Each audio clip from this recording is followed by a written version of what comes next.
What's the one thing I wish my parents taught me about life and success? Well, fortunately for me, I had two sets of parents because my parents divorced when I was 8 years old.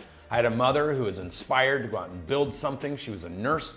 She married an entrepreneur, and they were pushing hard to build a product or service, and I got to grow up in a startup environment. I had a father and a stepmother who were more concerned about being phenomenal parents and raising their kids and putting them into private Christian schools. So I got the dichotomy of both sides. And what I would tell you is that having the entrepreneurial push, the willingness to do anything and everything to achieve your goals was something I learned from my mother and my stepdad.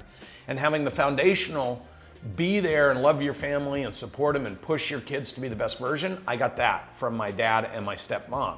So what I would say to people is if you don't have that dichotomy, go find it. Don't get trapped in just one of those universes, because it was the example, the context, and the contrast to those two different operating systems and two different homes that made me the person I am today. So the more rounded you can intentionally be about how you're viewing the world, the more you'll be able to accomplish faster and the greater the impact.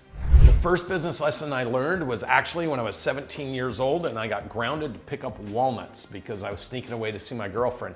My dad and mom were going on vacation and they said I needed to pick all the walnuts up. So I went to school the next day and saw a note on a locker for a senior fund drive. They wanted to raise $1,000, so I invited all the seniors to come out and help me pick up walnuts, and we cleaned the walnut orchard within 3 days, and I didn't have to touch the walnuts. I just got to tell everybody what to do. I sold the walnuts before my parents got home. I cleaned the orchard because I had so many people helping me, and what were the lessons? The more people you throw at a problem, the faster it gets solved.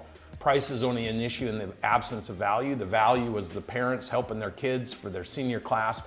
They did all the work for me. And the third lesson is prices are always made up. If people are willing to pay the prices, then you should be willing to charge them. From picking up walnuts to becoming a millionaire, basically walnuts to Wall Street, I remembered how much I hated walnuts, but I learned the lesson my junior year. The very thing that you could hate could actually provide a benefit for other people if you give them the opportunity. So don't talk about the what you do, talk about why you do it, who you do it with, and the impact that could create. And so I just decided I was going to carry that forward in business. And lo and behold, it made me a multimillionaire. So if you're just starting out in business and you're like, how do I get started and how do I become a multimillionaire? Just remember this one thought. If you're doing everything yourself, it'll always be a struggle. But to the extent that you can solve problems and get more people helping you to solve bigger problems, there's more value creation. So solve bigger problems, not smaller problems, and then bring people along the ride, the journey with you, and make sure they see how they can succeed with you and you become unbelievably wealthy. If I was standing face to face right now with 18-year-old Brandon with all the experience I've learned since then, I would say, be careful who you listen to. Pick your examples carefully. Learn everything they did to succeed and pursue it with a vengeance, and ignore everyone else's perspective or opinion around you.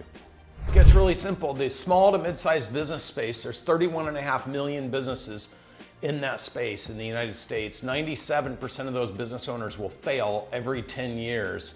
And every one of those business owners says the top 3 reasons they fail is they can't find great talent.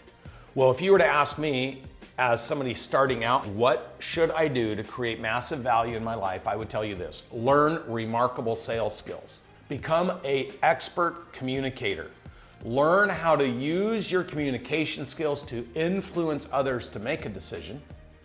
Hone in those technical skills by getting a sales job that allows you to sell things where you can make a lot of money. So you have to be smart about what those things are. And then build a relationship with any one of those 31.5 million business owners. Have them bring you in, help them grow their business, have them give you a piece of their business, and then one day exit those business owners because they have so much confidence in what you can deliver that you won't need to worry about what you're going to do with your career track. Set your first target to make $100,000 a year. When you hit 100,000, set your target to make $1 million. You know how you make $1 million? You teach 10 other people how to make 100,000.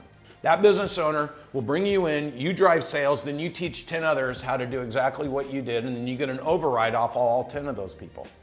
Then what you do is you do it again 10 times. So one day you have 100 salespeople all making 100,000 or more because you taught them how to do it, because you did it first for the business owner that you went in and committed that you're going to learn to do that. Then guess what? You have a $100 million business, and that business owner will give you 10 or 20 or 30% of the business because you built the business. You got to be smart about asking them, if I do this for you, would you be willing to do this for me? You do that, you'll become a multimillionaire. When I sold my business, my president, first job he ever had, right out of college, he made $11 million working for me in 14 years. You just need to follow the math. If you're 20 years old, you need to know these 3 things about success. Success comes over consistency over a long period of time. It doesn't happen overnight. And if you don't have the patience to incrementally improve every single day, develop yourself, develop your communication skills, your people skills, your awareness skills, read, find out what's going on in the marketplace you're interested in, and then find the highest example of that and develop yourself to it. As soon as you think you already figured it out and you're just gonna be busy being busy trying to do it, you've limited your ability to grow and create massive value over long periods of time. So what you gotta do is you gotta stay consistent, and remember, you're gonna be judged based on what you did in the past. So always make sure you do things morally, legally, and ethically, and treat people right, and they will advocate you up in the future.